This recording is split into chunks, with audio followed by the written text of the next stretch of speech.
जय हिंद, वंदे मातरम, भारत माता की जय। सभी देशवासियों को और मेरे सभी प्रिय स्टूडेंट्स को गणतंत्र दिवस की हार्दिक शुभकामनाएं। और हम सभी जानते हैं कि हमारा जो गणतंत्र दिवस मनाया जाता है, क्यों मनाया जाता है।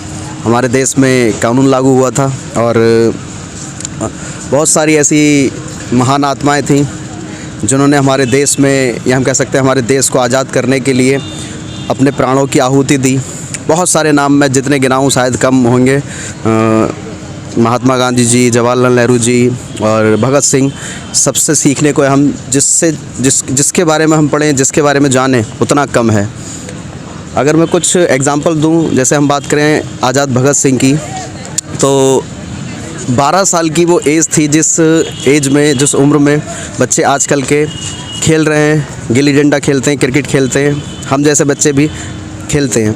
लेकिन उन्होंने एक प्रण लिया था, एक ओथ ली थी और उन्होंने देखा था वो जलियांवाला बाग का जो कांड था वो लाइव देखा था उन्होंने। और उसी जलियांवाले बाग में उन्होंने जो मिट्टी उठाई और एक ओथ ली, एक शपथ ली कि इन अंग्रेज़ों के लिए मैं नाक में दम करके रख दूँगा, और उन्होंने करके दिखाया।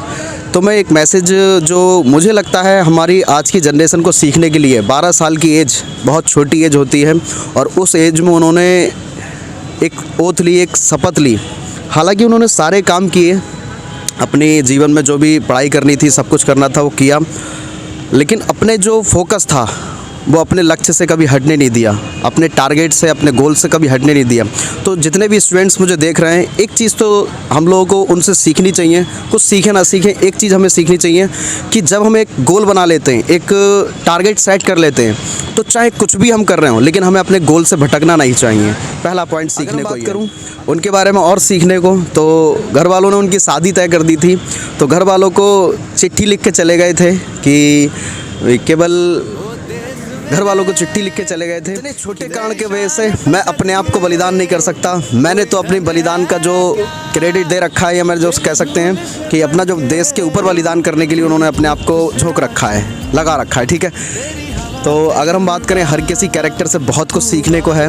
मैं यहाँ पर अपने स्टूडेंट्स के लिए एक मैसेज देना चाहूँगा। मैं राष्ट्रगान यहाँ गाने, मतलब राष्ट्रगान करने आए थे हम यहाँ, तो मैंने सोचा एक मैसेज दें। तो हर किसी व्यक्ति से सीखने को है। Thank you so much. और आप लोगों का प्यार, आप लोगों का जो विश्वास है ऐसे ही बना रहे। मेहनत करते रहेंगे, आगे बढ़ते रहेंगे। जितने भी स्टूडेंट्स मुझे सुन रहे हैं वो एक चीज़ जान के चलें कि हम अगर कंसिस्टेंसी से मेहनत करते रहेंगे तो ये बात तय है कि हम आगे बढ़ते रहेंगे। बहुत सारा कुछ करने को है अभी। ऐसा नहीं है अगर देश आज़ाद हो गया है तो कुछ करने को नहीं है। बहुत सारा कुछ करने को है, बहुत सारे काम है करने को, अपने लिए, आने वाली जनरेशन के लिए और इस देश के लिए। तो जय हिंद, वंदे मातरम, भारत माता की जय। अपनी एक जो प्रण है उसको अगर हम लेके चलेंगे तो हो सकता है हम देश में फिर से क्रांति लेकर आएँ, ठीक है। वंदे मातरम, भारत माता की जय। जय हिंद, इनकलाब जिंदाबाद।